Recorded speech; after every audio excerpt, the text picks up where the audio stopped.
If you would have told me back in 2017 that I would one day become a fitness coach helping other women lose body fat, build muscle, and become the best versions of themselves, I would have laughed at you. In this video, I'm gonna be explaining my entire fitness journey from start to finish, how I've been able to achieve this transformation, get lean, lose body fat, build muscle, and become the best version of myself, and also turn my entire life around and discover my true life's purpose. And I'm also gonna be sharing with you the mistakes I made and the lessons I learned along the way, so you don't make the same mistakes in your journey. Let's get into it. If you're feeling stuck, just know you are one decision away from changing your life. Growing up, I was always on the small side. I was doing cheerleading, I did gymnastics, and I was, for the most part, a pretty tiny girl. But once I got into cheerleading in middle school and high school, that's when the body image issues started to trickle in for me. If you were also in cheerleading growing up, you know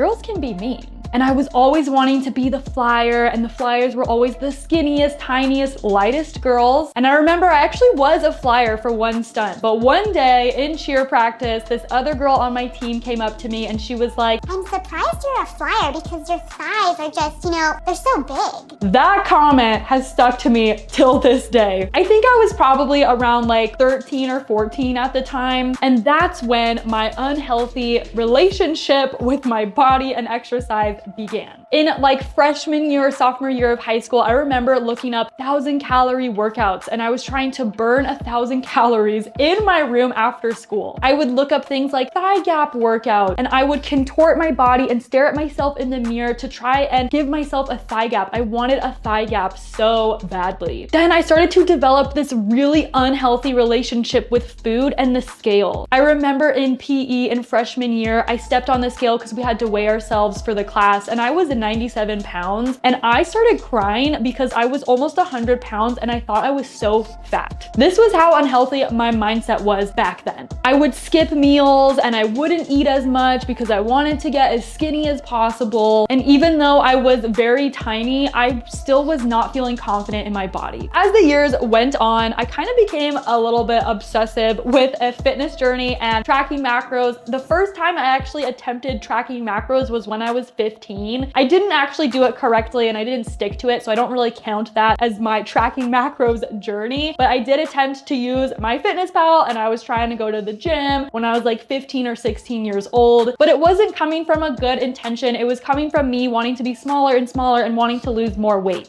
My senior year of high school was when everything changed. I pretty much just was tired of cheer, of exercising, of trying to be a smaller version of myself. I started going out, I started partying. This is when I started drinking alcohol heavily. I completely let myself go. I stopped exercising completely. I quit cheer, and my whole life became surrounded by making more friends and being popular and going to parties and throwing parties and drinking all the time. Every weekend I was getting blacked out drunk. I would show up to parties with a bottle of vodka and be drinking straight out of the bottle. There were even some nights where I would almost drink the entire bottle of vodka by myself. I do not know how I survived back then because I made very horrible decisions. I would sneak out with my friends, we would party, we would even throw parties at my house when my parents were out of town. Sorry, Dad and Leslie, if you're watching this. But I realized that this partying and the alcohol and the drinking, it was all coming from insecurities. I still was not confident in myself, and I was also really shy at the time. I didn't feel fully confident in who I was unless I had alcohol in my system. So I used the alcohol as a mask, and I was kind of hiding behind it so I could be this fun and outgoing and confident person. After high school, the bad habits continued, and I just started to binge drink pretty much almost every single weekend. And I continued that drinking and partying lifestyle for years after high school. This is when I reached my heaviest point, and I'll put a picture here. I completely had let myself go. I was very lazy. I hated exercising. I was eating whatever I wanted, whenever I wanted, drinking drinking thousands of calories worth of alcohol in a weekend. And of course, when you're drunk and you're going out, you just want to eat all the food. So I would then pair a full night of drinking with just binge eating on fast food. And I was feeling really uncomfortable in my body. This was my wake-up call. I tried on a pair of shorts that used to fit me and they no longer fit me. I could not even put them on because of the weight I had gained. And again, this is coming from someone who was used to being relatively small my entire life. So from me being kind of small to now gaining all of this weight in a couple of years, it was really painful for me. And I knew I needed to make a change. And so I actually attempted to start my fitness journey back in like 2017. I took my first progress photos on my fitness journey and I remember looking at those pictures and I literally started crying and I deleted them off of my phone. And I don't have those pictures anymore. I honestly wish I had them though, so I could show you guys and also be proud of the progress that I've made. So if you are someone who's avoiding pictures right now, please take the progress photos. Trust me, I know it's really hard, but you're gonna be so happy that you took those progress pictures in the future. Now, you would have thought that this event would have really empowered me to start changing my lifestyle, to cut back on the drinking, to start working out. But what did I do? I just continued the unhealthy habits. I continued to party. I continued to hide behind alcohol. I also started avoiding the scale. In fact, I don't even know how much I weighed at my heaviest point because I avoided the scale for almost 2 years. But I realized that running and hiding from my problem did nothing to solve it. Finally, after like 1 to 2 years of this just very unhealthy lifestyle, feeling uncomfortable in my body, gaining weight, it was a wake-up call for me and I finally started attempting to go to the gym. And I absolutely hated the gym. I despised it. I started working out consistently in my first year of college and I had a full schedule of classes all day and I kept making excuses. I don't have time to work out. I'm just so busy. I would literally procrastinate my workouts until like 10 or 11 p.m. at night and I would be going when the gym was pretty much closing because I was just procrastinating it all day. I remember I would sit in my dorm room and just binge eat on popcorn, but I was like, I'm so unconfident in my body. I wasn't feeling good in my own skin. And then I started watching YouTube videos of fitness influencers to try and motivate me. And then I would finally say, okay, fine, I'm going to the gym. I would drag myself there. I didn't know what I was doing. I was just following random workouts online. And I remember thinking that HIIT was the answer to losing weight. I started doing sprints on the treadmill and I just thought that was the secret to getting toned and losing body fat. I started trying to be more aware of my nutrition intake. I was still partying on the weekends because I was in college and then I would still pair that with getting fast food and eating like crap. But some days I would wake up and say, okay, I'm gonna eat oatmeal. I'm gonna have a green juice. I still had no structure and didn't know what I was doing though. But because I went from a very unhealthy lifestyle to binge drinking and binge eating all the time to now I was at least getting in some activity and maybe getting in some healthier choices, I did start losing weight because I now know I was putting myself in a slight calorie deficit. At the time, I didn't even know what that was. Now, after about a year or two of me getting into my fitness journey, this is when I actually started to kind of enjoy it. I started seeing progress. I started feeling stronger. I was getting more confident in my body, but I still was not fully happy with myself. And as a result, I actually got into a toxic relationship. There were a lot of red flags going into this relationship, but I ignored them because at the time I was young. I didn't have self-worth. I didn't know how to set healthy boundaries. This is also when I started getting into raving. I used to be a rave girl, okay? And full transparency, I was making bad choices at those raves, okay? The partying lifestyle continued and I continued to drink, but also started getting into some other things. I'm not proud of the decisions I made, but I am fully open and honest and transparent with you guys to show that I am not perfect and my journey has so many ups and downs and I made so many mistakes along the way, but this is my story and this is my journey and I'm proud of the progress that I've made, but I definitely made some very bad decisions. In this toxic relationship, we would fight and we would break up and get back together almost every single week, and this happened for almost a year and a half. But I did continue to really find passion and almost use the gym as like an outlet for me during that toxic relationship. Even during my darkest moments, fitness was one of the things that did make me feel good. I didn't realize it back at the time, but this was a period of time where my discipline and new habits were being built. Now, 2019 is where everything changed, you guys, and I hit rock bottom. I had lost the weight and I was feeling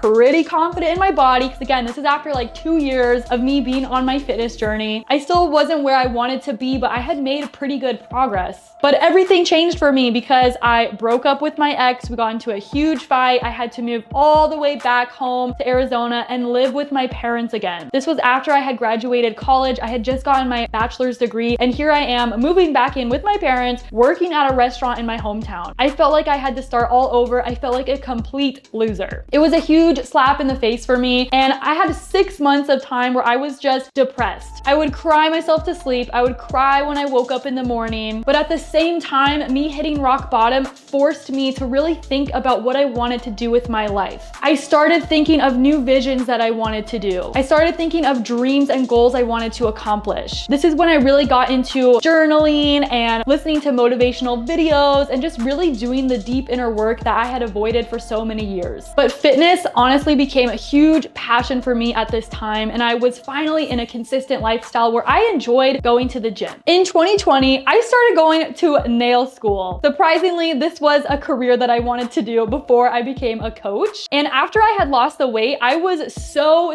scared of gaining it all back because I was finally in a place where I was feeling pretty decent in my body that I had to make a huge commitment to myself, because starting cosmetology school meant that I was in school from 8 a.m. to 3 p.m. Monday through Friday. I was also working as a busser at a restaurant in my hometown in the evenings to try and save up some money to move out of my hometown. So that meant I was in school from 8 to 3, and then I would work from maybe like 3:30 or 4 p.m. to maybe 8, 9, or 10 p.m. just depending on how busy it was at the restaurant. And so that meant the only time that I had to go to the gym was at 5 a.m. And I was so nervous going into this next season because I was wondering if I would be able to get up that early and stay disciplined and actually stay consistent. But during this season, the 6 months of hardcore focus, I learned so much during that busy season, and I did it. I got up at 5 a.m. I went to the gym before school. I would come home, my school clothes, drive to school, finish school, change again, go to work, and I was just back to back to back to back. But I honestly started falling in love with grinding and working on myself and hustling and working hard. This was the first time in my life where I was finally actually being a disciplined person. And even though it was hard to get up early and I had very early mornings and late nights, I am so happy that I continue to stay consistent. Even though I obviously did not end up becoming a nail tech, I do think that I went through that season for a reason. It taught me that when you really want something, you will find a way to make it happen. It taught me that when you are busy, you can still stay consistent. You may have to make sacrifices. You may have to wake up earlier. You may have to go to bed later. But I'm so glad I did that, because I don't know where I would be if I hadn't pushed myself during that season. I probably would have gained all the weight back, and I probably would not be a fitness coach right now. After a few months of living with my parents and kind of thinking of what I wanted to do with my life, I finally to move out on my own, and I moved to San Diego, California in 2020. This is also when I met my now husband at the time, and I saw that he was an online fitness coach, and I had never even heard of that. That became my passion, and I now discovered this is what I was finally meant to do. So in 2020, I hired my first fitness coach. I also got certified, and I started taking on some of my own online fitness coaching clients. This is when fitness was a huge part of my life. It was now my entire passion. I was starting to become very knowledgeable with macros and training just from my own experience, but I learned even more when I started hiring coaches. And over the last almost 5 years now, I have had 4 fitness coaches. I've also invested into business mentors to help me grow Align Fitness to where it is. And even though I've made so many mistakes and had so many ups and downs along the way, I can attribute my success to pushing myself and staying disciplined even during busy seasons, but mostly to hiring coaches and mentors to get me to that next level. But there's one part of the story that I'm actually leaving out. Back in 2017, when I shared with you guys those pictures of when I first started my journey and I had gained a lot of weight, one of the promises I made to myself was that I'm gonna lose this weight and I'm gonna compete in a bodybuilding show. And this is coming from someone who was unhappy in her body, had no idea what she was doing at the gym, very out of shape, and just living a very unhealthy lifestyle. And back then, I said I was going to compete in a bodybuilding show. So as the years went on, I would hire coaches and I was committing to competing, and then I would let fear take over and I backed out and said, I can't do this. I don't know if I'd be disciplined enough. I don't know if I can afford to compete. But finally, about 3 months ago, I fulfilled that promise to myself. I stepped on stage for the first time. I actually got 3rd place in my show, which I'm really happy about. And I finally fulfilled that promise that I had promised myself back in 2017. So it did take me about 7 years to fulfill, but I finally did it, and I proved that you can do hard things. I've learned that when you really want to do something, you will find a way. Yes, competing was very expensive. Yes, my coaches are pretty expensive as well, but I continue to invest in those things. And when you actually want to do something, like I mentioned, you will find a way. If you want to make a transformation in your life, in your body, you have to stop looking at all of your excuses and you instead just have to find a way to make it happen. Yes, it's going to be hard. Yes, it's going to be challenging. Yes, it's going to be a risk and a stretch for you, but it's actually harder to stay unhappy and unhealthy and unconfident in your body. Take it from me, I've been on both ends of the spectrum where I was a little bit chunky and I was also pretty skinny. I had lost the weight, but now I had no muscle over here. And on both ends of the spectrum, I was still not happy with myself. It wasn't until I finally fulfilled my life's purpose and I invested into coaches and I became the best version of myself, not just physically, but internally as well. This is when I finally discovered true balance and happiness and confidence along the way. Self-respect and self-worth is from you actually doing hard things. If you don't respect yourself right now or you don't feel worthy of something right now, it's because you look back and you look at all the times you've tried to promise yourself that you would hire that coach, that you would start that program, that you would change your lifestyle, and you've never followed through with it. You can change your habits, you can change your beliefs, and how you build self-worth and self-confidence if you actually follow through on the promises that you set for yourself. Confidence doesn't just come from confidence in your body, it comes from confidence in your own capabilities. So if you continue to tell yourself the same story, I'm not worthy, I'm not consistent, I'm not disciplined, I don't have enough time, I can't afford that, then you are going to continue to stay stuck. Change your story, change your behavior, change your actions, and this is how you change your life. I did not do this alone, and you are not meant to do your journey alone either. So hire a coach, take that leap of faith, invest in yourself, do the hard, scary thing that really scares you. It doesn't even have to be me or Align Fitness, but find a coaching program that you really resonate with, that you feel good with, and has transformations of people just like you, and just go all in on yourself. You're never going to regret investing in yourself, but you will regret staying the same and never taking action on your goals. I hope that this video was inspiring. I hope that this was helpful for you. And if it was, please hit that subscribe button down below and I will see you in the next video.